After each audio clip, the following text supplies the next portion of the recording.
notice on the steeper hills, you don't need to lean forward. Hello, morning guys, welcome to the test run. I'm Mark G. Today I'm going to show you how I've been getting on with lesson 3 from the Running Revolution book, which I'm using to teach me how to run using the pose method. Let's see how I've been getting on.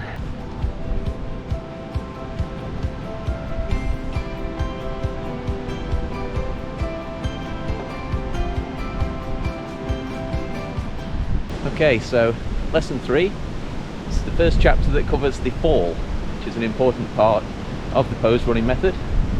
We're supposed to be using gravity to aid us in our running and reduce the muscle power required. So the fall is where we need to learn to get our centre of mass over our point of contact with the floor.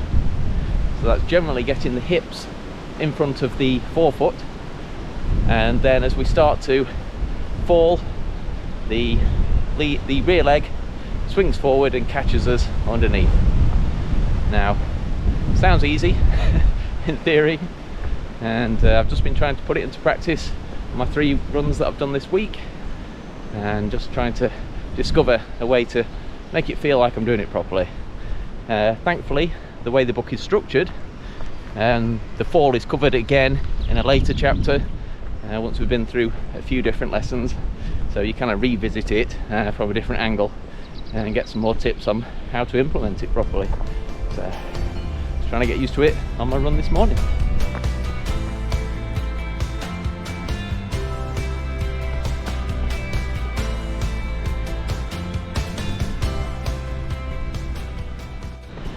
So just like every lesson in the book, this one comes with a number of drills that we use to kind of ingrain the movement patterns that we're going to need to implement the fall in this case. So we have a few falling drills. The first one, we stand in the readiness position or springiness position and fall towards a wall, catching yourself with your arms. You can move gradually further away from the wall to make it more difficult, but the idea is to keep your body in that upright pose position, well, upright position I should say, and don't let your hips sag towards the wall when you catch yourself. The second drill is from the pose position, so you're on one leg in the pose position, a bit like a figure 4, and you fall towards the wall and catch yourself in that position. Again, don't let your hips sag towards the wall as you catch yourself. And then we have another drill where you stand in the pose position to start with. There's no wall involved this time, and then you just fall and catch yourself on the other leg.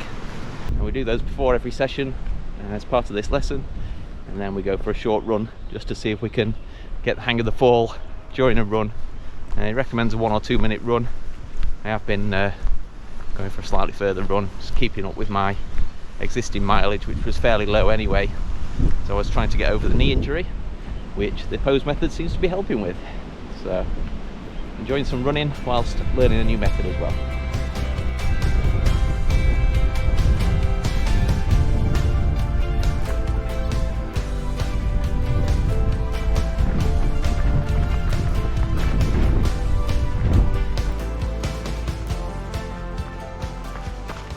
Something that feels right at the moment while I'm learning this method is, of course, he always mentions to make sure you've got your weight on your forefoot, so you need to be conscious of that with every drill and run that you're doing. And then as we're trying to learn how to use the fall for our energy, I'm on my forefoot and I'm picturing my feet being behind me, and I'm picking them up quickly before they get in front of me, if that makes sense. So my hips are forward, creating the fall, and I'm picturing my feet behind me, picking them up quickly before they can pass my hips. So that's just my own way of making it feel how it's described in the book. May or may not be correct, but I'm experimenting with it for now. You'll notice on the steeper hills, you don't need to lean forward to have gravity help you. I tend to lean back a little bit at the moment, take the short quick steps, keep an eye on the ground, make sure you don't trip over anything, And yeah, gravity's definitely helping at this point.